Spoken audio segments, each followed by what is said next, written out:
क्या आपने कभी ऐसे रहस्यमयी मस्जिद की कहानी सुनी है जहां 100 साल से एक जिन्न रहता है, जहां एक रात की घटना ने एक जिन्न की जिंदगी बदल दी?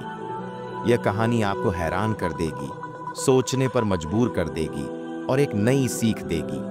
अगर आपको यह कहानी पसंद आए तो लाइक करें, कमेंट करें और हमारे चैनल पेज को सब्सक्राइब करें। आपका सपोर्ट ही हमारी प्रेरणा है।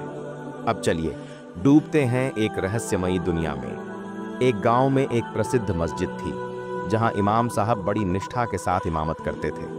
वे बहुत ही धर्मपरायण और नेक दिल इंसान थे और पूरे गांव के लोग उनका बहुत सम्मान करते थे। एक रात इमाम साहब तहज्जुद की नमाज पढ़ रहे थे। जब वे दुआ कर रहे थे तभी उन्होंने मस्जिद के एक कोने में एक अजीब सी परछाई देखी।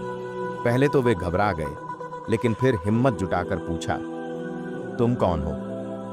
वह परछाई धीरे धीरे साफ हुई और एक भारी आवाज में बोली, मैं एक जिन्न हूं। मैं कई सालों से इस मस्जिद में रह रहा हूं, लेकिन किसी ने मुझे आज तक नहीं देखा। आज तुमने मुझे देख लिया।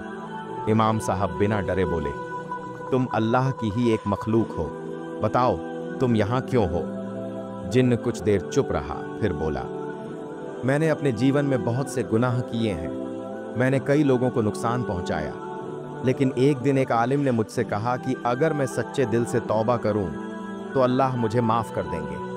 तब से मैं इस मस्जिद में इबादत कर रहा हूं, लेकिन मुझे नहीं पता कि अल्लाह ने मुझे माफ किया या नहीं। इमाम साहब मुस्कुराए और बोले, अल्लाह की रहमत बहुत बड़ी है।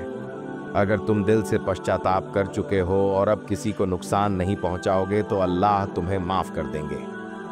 यह सुनकर जिन्न रो पड़ा और बोला, आपकी बातों से मेरे दिल को सुकून मिला। मैं वादा करता हूं कि अब कभी किसी को नुकसान नहीं पहुंचाऊंगा, बल्कि लोगों की मदद करूंगा। इसके बाद जिन्न ने मस्जिद में कभी किसी को डराया नहीं, बल्कि चुपचाप उसकी सफाई और देखभाल में मदद करने लगा। इमाम साहब यह समझते थे, लेकिन उन्होंने कभी कुछ नहीं कहा, क्योंकि वे जानते थे कि जिसे अल्लाह हिदायत देना चाहता है उसे कोई गुमराह नहीं कर सकता। क्या आप भी मानते हैं कि सच्ची तौबा से इंसान को अल्लाह की रहम मिल सकती है? इस कहानी ने आपके दिल को क्या संदेश दिया? हमें बताइए आपकी राय। और क्या आपने कभी किसी ऐसे अद्भुत अनुभव के बारे में सुना है? कमेंट करें और इस ज्ञान को शेयर करें।